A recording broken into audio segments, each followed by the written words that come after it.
Seats, Wellspring. It's our fourth week. We've been in this for 4 weeks now. It's our fourth week in this series of the summer called Words+Ways. If you've been with us, you know that we're walking through Jesus' Sermon on the Mount, probably one of the most, if not the most, iconic, memorable, challenging passages of all the New Testament. And if you are a follower of Jesus, you and I are called to imitate him, to bring the words and ways of Jesus into our real lives. And in the Sermon on the Mount, Jesus is calling us to abandon our old way of thinking. We're going to talk about some of that today. To abandon our old way of thinking so that we can have this new way of living that he is outlining for us, that he is introducing to us and inviting us into. This new way of living, really living, frees us from our wanting our own way, wanting everything for ourselves, wanting to appear important. This new way of living frees us from that the world around us seems to be stuck in, and at the same time, it gives us the satisfaction, the significance that we are all longing for. Let me ask you this question. Have you ever found yourself just in kind of like a repeat cycle of life where you're like, yep, it's a new month and it's just all the same garbage, right? Like, oh, here I am, maybe this new season, it'll be really exciting. And it seems like the same old season over and over and over again, repeating the same behaviors, the same mindsets, the same disappointments, maybe even the same heartbreaks. Listen, Jesus is offering us freedom from all of that. But that's what Jesus is outlining here on the Sermon on the Mount. Abandon looking for it. Abandon looking for satisfaction, looking for significance in anything or from anyone else, right? There's this moment that happens later in the Gospels at the height of Jesus' popularity where he is teaching and he gives some really, really hard truths where when you first hear them and take them at face value, you don't really know what Jesus is saying. You might miss it, right? That's what happened to the crowd because Jesus gets up and says, unless you eat my flesh and drink my blood, you can't be my disciple. Okay, so like when you say that, do you mean like take a bite at it? What are you saying here, right? Like that was a hard truth. And instead of struggling, instead of wrestling with it, the crowds just began to walk away from him, right? And Jesus turns to his disciples and asks them, are you going to leave also? And I love their response. I hope that their response is one that I could echo, one that maybe all of us could echo. When they turn to Jesus and he asks them, are you going to leave also? They say, to whom will we go? Like who else has the words of life? Who else is leading us to real life? There's no one else out here like this. There's no one else out here telling us the truth like this. And so one of the things that I love about this series, going through the Sermon on the Mount, is actually seeing the teaching style of Jesus, right? The teaching style of Jesus is that of a first century rabbi, not that of a like modern Western academic, right? Jesus says some really profound things, and sometimes those profound things are really frustrating to me because I don't understand it. Unless you eat my flesh and drink my blood, you can't be my... Like, what do you say? That sounds profound, but it's also frustrating at the same time. And what I mean by that is that when Jesus is teaching, he just doesn't give us all of the answers, right? He's not just sitting there giving us all the answers for us to memorize. Most of our education for everyone in the room, our experience in the West is, hey, here's a bunch of facts. Here's some things that are true. Here's some things that are false. Learn these facts. And then what we're going to do is we're going to test your ability to recall and regurgitate this set of facts, right? That's how all of us were taught. That's how we learn. That's how we figure things out. The thing is that's not how Jesus teaches. That's not what we've seen in the Sermon on the Mount. It's not what we're going to see today. day. He is profound and frustrating, and sometimes feels like he's even contradicting himself or contradicting the Old Testament. Any of you guys ever feel that way? Like sometimes you read something that Jesus says and you go like, does that really line up with what I've been taught or what I've heard? I'm just trying to take this at face value. What is Jesus actually saying here? What's happening is Jesus intentionally wants us to wrestle and struggle with what he is saying. That's the reason why Jesus teaches the way he does. He wants us to wrestle. He wants us to struggle with what he's saying. By the way, that's what God has always wanted for his people. When you read the Hebrew scriptures early on, we're introduced to this guy named Jacob, right? Jacob was the son of Isaac. Isaac was the son of Abraham. Abraham was the friend of God. Really cool title, right? So Jacob is related to these guys.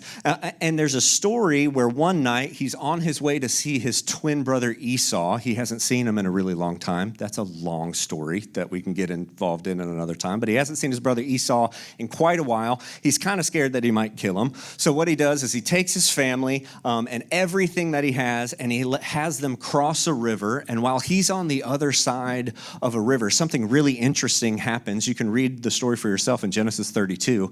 All of a sudden, he just gets in this wrestling match. There's this dude that suddenly appears, and he's just in this wrestling match. And it says that they wrestle all night long, right? And what starts off as this wrestling match with what appears to be just a man, quickly Jacob realizes that there's something supernatural going on here, and he just does not give up. He wrestles again and again into the night, unwilling to give up, until this mysterious person blesses him.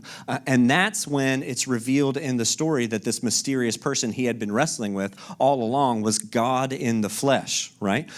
And later on, God changes Jacob's name to Israel. His name goes from Jacob to Israel. Do you know what Israel is translated as? It means to struggle with God. That's what God changed his name to. I want your name to be Israel, and that means those who struggle with God. So God, who made a covenant with these people, who claimed that these people are his people, he named them those who struggle with God. So no wonder why the teaching style of Jesus isn't just to give us the answers, isn't just to say, hey, here's a bunch of boxes to check off and make sure you're doing a good job. No, he wants us to wrestle with him. He wants us to struggle with him with these ideas. There's another reason for that. It's not just because God likes to wrestle. You know what I mean? It's not just that reason. There's another reason why it's actually been proven that we retain in our long-term memory the information or the concepts that we struggle, that we wrestle with. Those concepts that you really fight to try to understand or to grasp. These are the things that we actually remember, as opposed to simply accepting or being told this is true or this is false. Let me prove this to you. Can anybody tell me a question or the answer on your 7th grade history test? Anybody in here? No, probably not, because you just crammed it in the day before and spit it out, and you'll never remember it ever again. But Jesus taught this way to have us wrestle and struggle with him, not because he just wants us to wrestle with him. There's a reason for that. Maybe this is the reason why when we look around at the Western church, we can see, particularly in America, that churches have never been larger in size and membership, but less influential in culture and in the world. Maybe it's because we don't teach like Jesus does. Maybe it's just because I want to give you a bunch of these lists that you can just do and perform, and I'll call you a good Christian or a good husband or a good wife or a good father or a good mother, and that's it. And that's what being a Christian is about. Or maybe we just don't teach the way that Jesus did, right? You are not meant to be spoon-fed forever. I want you to struggle. I want you to wrestle and to ask questions. And I hope that the things that we talk about here in this series, they bother you sometimes. Like I hope I say things. I hope we read things that bothers you. Not because I want you to act or behave a certain way, but because I want you to know Jesus. And sometimes the best way to get to know him is to struggle with him from time to time. So let's try to do that together today. If you have your Bibles, and I hope you do, turn with me to Matthew chapter number 5. We're going to begin reading in verse number 17. They'll have it on the screens next to me for you to follow along also. After saying to this crowd of people gathered on the hillside and his disciples there at his feet, after saying, "You are the salt of the earth. You are the light of the world," Jesus says this, "Do not think that I have come to abolish the law or the prophets," right? What we call the Old Testament or the Hebrew Scriptures. "Don't think that I've come to abolish the law or the prophets. I have not come to abolish them, but to fulfill them. For truly I tell you, until heaven and earth disappear, not the smallest letter, not the least stroke of a pen will by any means disappear from the law until everything is accomplished. Therefore, anyone who sets aside one of the least of these commands and teaches others accordingly will be called least in the kingdom of heaven. But whoever practices and teaches these commands will be called great in the kingdom of heaven. For I tell you that unless your righteousness surpasses that of the Pharisees and the teachers of the law, you will certainly not enter the kingdom of heaven." Woo! Now there's a bunch that we can talk about here, right? Because sometimes all of a sudden you step into after like, hey, you are the salt of the earth. Someone just told me a second ago, they were like, hey, I had the thought that like you were talking about how valuable salt is. And so God was saying like, we're really valuable. And it's like, man, yeah, that is a good thought. Like I didn't make that into the message last week, but that's a good one. And now all of a sudden Jesus pivots and goes, hey, if you're not more righteous than these incredibly righteous people, you'll never make it into the kingdom of heaven. You're like, whoa, that's a quick turn. So there's a lot to say here. This passage is interesting because on its face, it seems to teach that we should not just know, but all of us in here should adhere to the Mosaic law. Right? He even goes as far to say as that we have to be more righteous than those Pharisees who added tradition and ritual on top of an already exhaustive old covenant. The laws, the first 5 books of the Bible, I mean, there are hundreds and hundreds of laws that you and I are supposed to apparently not just know, but adhere to if we want to enter the kingdom of heaven. Like that would sound impossible to the audience that he was talking to. I don't know how possible it sounds to you. You might be like, well, I could probably figure it out. Like I'm pretty disciplined. I could make up some lists and make sure I did and didn't do certain things. But to this crowd of people that are standing on this hill listening to Jesus, this would sound completely impossible because it is, right? And we'll get to that in a second. But you have to understand this audience, Jesus drew tax collectors. He drew in sinners. He drew in rough and rowdy folks. He drew in the sick, right? Not the righteous. The crowd of people that were listening to Jesus, you would not consider them the righteous ones. So this is a heavy, heavy message that Jesus all of a sudden springs on these people standing on this hillside listening to him. If that's what Jesus was communicating, if that's what he was saying at face value, and there's nothing else that he was trying to communicate. But what I want to do is I want us to wrestle with this for a moment, because we could certainly say, as some Christians do, maybe you grew up in a church like this, that yes, the law is in effect for each and every one of us. And Jesus said, hey, I'm not here to abolish it. And if we want to enter into the kingdom of heaven, then we need to obey the law, right? And there are some, what I think should be obvious problems with that when it comes to that type of thinking. Here's a couple of them. First, in the book of Hebrews, if you just read further on in the New Testament, Hebrews outlines very, very clearly that the temple sacrifices for the forgiveness of sins. Remember what the Passover was all about, and people would come in and they would make all these blood sacrifices to have their sins forgiven. Hebrews makes it very, very clear that all of those sacrifices, all of that part of the law are over. They're abolished. right? Hebrews makes that really clear. But that's weird. Jesus said he wasn't here to abolish the law. Also, you guys, if you've been hanging out at Wellspring any amount of time, we've taught through Galatians, Ephesians, Philippians. We've taught through these letters where Paul again and again and again is referencing these Gentile believers who are coming into the kingdom of heaven. And the big thing that he keeps on saying is like, hey, these guys, they don't got to snip the tip. Like, they don't have to be circumcised. They're good. Like, he's setting aside a part of the law that all these people following the law was like, hey, but we got to check and see if he's a Christian, right? Like, which, we don't do that here.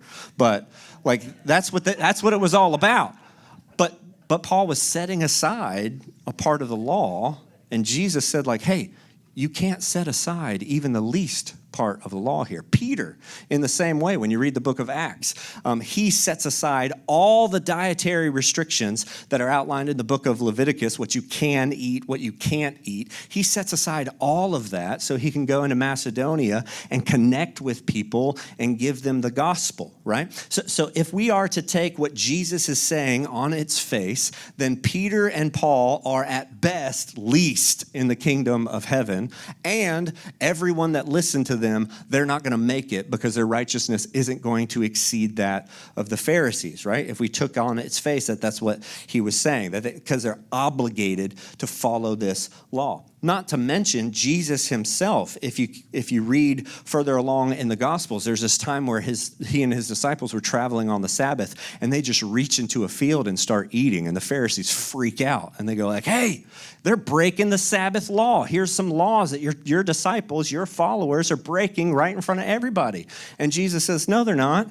Like, no, that's not it. The Sabbath wasn't made for God. Like, the Sabbath was made for us. Like, so you just don't get it. But it's very clear there's a lot of people that are going, hey, man, it looks like you're taking a piece of that law and you're setting it aside there. So now suddenly Jesus is even the least in his own kingdom. Like, even more, he points out to the righteousness of the Pharisees. This is the same group of people who, like, when we read the Gospels, Jesus looks at them and goes like, hey, you look good on the outside, but on the inside, you smell like you're dead, right? Like, how are these people righteous? If he's saying, hey, you're a brood of vipers, that's what he calls them. Like, so some of this stuff isn't completely lining up. After just a moment of observation and a little bit of thought, we can see that Jesus must be saying something more than what we're getting at face value. Right? Even our legalistic brothers and sisters, maybe you came up in like a fundamentalist church or something like that, and they want to quote this verse as some kind of proof that we're supposed to keep the law. They can't even hang with what Jesus is saying. I did something that like normally a boomer pastor would do. I printed out an article. I realized that this morning. I was like, I printed out an article. Craig would totally print out an article. I would never do this, right? But I printed out an article. I knew you would like this, Craig. So here's some rules in the Bible that most people don't know exist, okay? Number one, when you're fighting with another man, okay, you have to chop off your wife's hand if your wife happens to grab him between the legs, right? So if you don't believe me, I'm going to read the scripture. It says, when men strive together one with another, and the wife of the one draweth near for to deliver her husband out of the hand of him that smiteth him, right? It's like if your chick's got your back. And she putteth forth her hand and taketh him by the secrets. I like how that's what I'm going to call it from here on out. Then thou shalt cut off her hand. Thine eye shall not have pity on her. Yikes, man, your girl's got your back and you got to cut off her hand because she didn't know how to fight him, and that was the best way possible. That's a weird rule that we have to follow. Here's another one. If your slave refuses freedom, if you're setting a slave free and he refuses, he says, no, I like it here and I want to stay here. You go, okay, I have to pierce your ear now. It's like, okay, which one? Why? I have to. Or, I'm going to get in trouble. Here's another one. Women suspected of adultery have to drink dirty water. Now, if that isn't the most like Monty Python thing I've ever heard, right? Like, if she weighs as much as a duck and she's made of wood, then she's a witch, right? What's happening here? Why does this rule exist? Here's another one. Don't sit where a menstruating woman has sat. That's another rule. I don't know. We're just going to go on. Don't wear clothes made of both linen and wool. So that's not allowed. I also think that would probably extend to your cotton polyester blend. So that's not allowed. Here's a good one. You can't kill a burglar during the day. If he breaks into your house at night, you can kill him. But during the day, you're not allowed to kill him. Sorry, that's against the rules. Here's another one. Don't plant more than one kind of seed in a garden or a field, right? So Granny's like snap peas and tomatoes is going to send her straight to hell, right? You got to be careful about that one. Don't tear your clothes. That's just like, your mother probably told you that growing up. Here's an interesting one. Never boil a baby goat in its mother's milk. So if you're planning on doing that at the next cookout, we'd like you not to do that. Let's see. Here's another one that's just good advice. Make sure no one falls off your roof. That's against the law, the Mosaic law. Here's another one. Don't eat owls, right? I don't think it tastes like chicken. I think that's a Louisiana thing. Like if you're from Louisiana, maybe that one's for you. And then here's the other one. Don't speak the names of other gods. So just to make sure you never say the days of the week. Don't do that, and don't ever name the planets. You can't list the planets. Like if I would have known that when I was a kid growing up, I'd be like, it's against my religion to learn this, actually. So that one would have been good. You have to leave fallen grapes on the ground for poor people to eat. I think there's better solutions for that now that we have. And here's the last one. You can't leave open pits around for animals to fall into or small children. All of that would be against the law. And some of those, I think, make a lot of sense. And other ones, maybe not so much. Maybe we struggle with that a little bit. So the bottom line is legalism doesn't work, right? Like legalism doesn't work. Keeping score doesn't work. Okay, so did Jesus misspeak here in this passage? What we read about, how he says, like, hey, you have to keep all of this. Like, you can't not teach any part of this. You have to practice all of them, or you're not going to make it into the kingdom of heaven.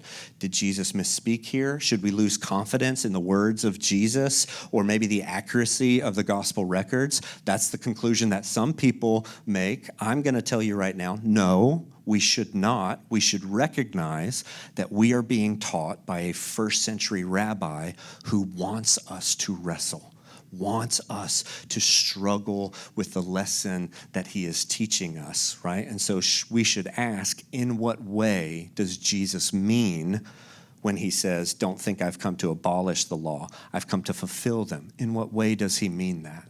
In what way does he say that heaven and earth will disappear before one jot or tittle, one pen stroke, one dot passes away from this? What does Jesus mean when he says, unless your righteousness exceeds that of the Pharisees, you cannot be my disciple, or you cannot enter the kingdom of heaven? What's happening here is Jesus is setting up one of the things that we're going to discuss over the next few weeks when it comes to practicing righteousness. Remember, I've said in this series before, you cannot get away from the fact that Jesus is asking us to do certain things. But the things he's asking us to do are radical.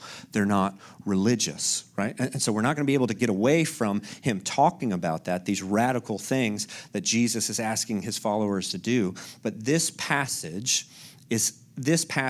how we view the entire Old Testament law, how we view the entire Hebrew scriptures, hinges on one phrase. Jesus is unwrapping a huge kind of mic drop moment, something for us to really struggle with, to help us understand the Old Testament law, to help us understand the Hebrew scriptures. How many of you have read the Old Testament? I'm going to read my Bible through in a year, and you get to Leviticus and you're like, I'm going to skip to Joshua, right? We're just going to skip ahead and figure it out, because you get into this and you're like, man, I don't understand this. I don't know how to view this. Maybe when it comes to some of the violence that you read in the Old Testament and you're like, is Jesus down with this? Because some of this seems really difficult for me to reconcile with what Jesus is saying here in the New Testament. If you've had those questions, if you've struggled with those things, I'd say good, keep struggling, but look into what Jesus is trying to say. It all hinges on this phrase that's found, I believe in verse number 18 or 19. It says, until everything is accomplished. That's what he says. He says, listen, not one word of the law, not one word of the Hebrew scriptures are to be passed away or to be thrown out until heaven and earth pass away, right? Until everything is accomplished. What is Jesus referring to here? Like what is he here to accomplish? Because everything seems like quite a lot to try to accomplish in about 3.5 years. But that's what he says he's here to accomplish, right? Well, from here in this story, as we keep on reading, Jesus continues to teach. He continues to perform miracles. He continues to forgive sins, to frustrate the Pharisees and the religious rulers. And what ends up happening is masses and masses of people end up coming out to hear Jesus speak, coming out to be healed by Jesus, to see him perform miracles, because no one has the words of life the way that Jesus has the words of life. And masses of people begin to follow him all around Judea. And then all of a sudden they start calling him Messiah. They start saying, this is it. This is the Messiah. This is the anointed one. And then all of a sudden all these masses start thinking, hey, this guy's here to overthrow the Romans and he's going to set us free. And his popularity grows and grows and grows until he and his disciples are in Jerusalem for the Passover celebration. And the city and the surrounding area is buzzing with tension and expectation. Then one night, after a meal with his disciples, Jesus is betrayed and arrested, and the subsequent morning he is beaten and put on trial and sentenced to death by crucifixion. And on the cross, as he suffers and dies for us, as he suffers and dies as us, remember, he became sin who knew no sin, so that we might have the righteousness of God, right? Jesus, whose name means Yahweh saves, for he shall save his people from their sins, breathes one last word on the cross, and it sounded like this, Tetelestai, right? And what that means is it is finished. It's done. It's finished. What is finished? Everything. Everything is finished. It's the end of sin. It's the end of death. It's the end of brokenness. It's the end of hell. It's the end of guilt. It's the end of shame. It's the end of the law, the debt that you and I owed because of our wanting was paid in full. In one word, tetelestai. It is finished. He accomplished all of it. I'm going to ask Brandon to come up as we finish, because here's the truth, that you and I, we were doomed with the law. We were done. There's no way my righteousness would ever exceed that of a Pharisee or a religious ruler, and yours wouldn't either. Because of the law, we were doomed.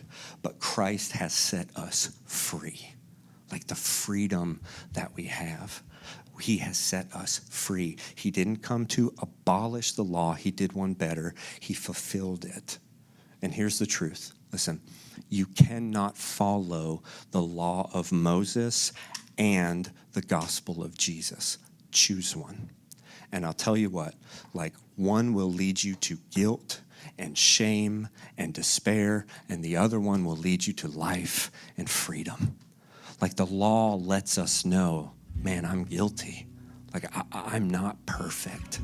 I've broken all these commands. It illuminates to us the guilt and shame. And Jesus says, hey, it is finished. What if today you could look at your life, you could look at your heart, you could look at your mind, and you could know guilt is finished. It's gone. That's what Jesus is offering you. What if you could look at your life today and look at the shame that you have? Man, you don't know what I've done. You don't know what I've been a part of. It is finished. It's gone. You say, I have this sin in my life that I can't get over. I keep on committing it again and again and again. What if I told you that today it is finished? It's gone. Like, But you don't have to be trapped by the power of sin anymore. Jesus offers you life. You are free from wanting. You have to get rid of your old way of thinking so you can have this new way of living. And some of that stuff that you have to throw out is sin, yeah. And some of that stuff that you have to throw out is the law. It's done. It's finished. It's gone. You are set free. You cannot follow the law of Moses and the gospel of Jesus. You got to pick one. So with your heads bowed and your eyes closed, I want to invite you this morning to stop performing. Stop trying to be perfect, man. Stop trying to be good enough so the people around you would say that you're good. Like, stop performing. Stop being beat down by guilt and shame for something that you've done. It's finished. It's gone. Have life.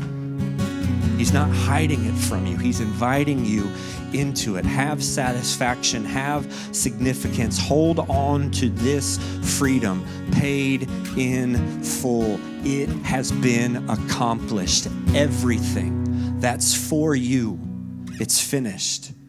Everything has been accomplished. And so I want to invite us to do the same three things that I always do. First is commit to following Jesus. That's repenting. That's changing your mind about your sin and turning to him. Saying, you are the source of my significance. You are the source of my satisfaction. You are the source of my righteousness, because I'll never be able to compete with someone else. I need yours. That's what following Jesus is. Maybe you need to commit to follow him in baptism, to make that public statement, right? Because it does something on the inside to say, yeah, you know what? My old life is gone and my new one is here. I might not be perfect, but I'm his. You can be living proof of a loving God. That's what baptism is about, is making that statement. The second thing is to commit to being changed by Jesus. You say, I keep on dealing with the same guilt. I keep on dealing with the same shame. I'm in this cycle again and again and again and again and again. Stop. Be changed by Jesus. You don't have to prove that it's finished. He said it was. It is finished. The last thing is commit to the mission of Jesus, to share that news. Hey, you know what? God loves you with an everlasting, undeniable love that is not dependent on your performance of the law. It's finished. It's done. It's surrendering to him and sharing that message. That's called good news. And so who in your life, who in your circle, that maybe today, maybe sometime this week, you could share that with by what you do, by what you say, having a meal, breaking some bread, just telling a person like, hey man, you're valuable. I don't know if you know that. You mean a lot to me. That message might change someone's life. Father, we love you. God, we're grateful for your love for us. God, when I look at the law, when I think about the magnitude of the difference between where I am, how I live, and what the law demands, I never had a chance. But you, Jesus, shaped all of time and history, and you came to where I was. And you declared, it is finished. It's done. Jesus, the things in our lives that we want to hold on to that end up defining us, that are out of alignment with your message, that are out of alignment with this new way of living, and I pray that we could hear you declaring, it is finished.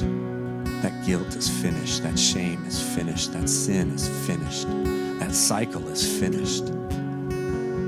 Here's freedom. Here's life. It's already ours. Jesus, give us eyes to see it. Help us have surrender to give to you.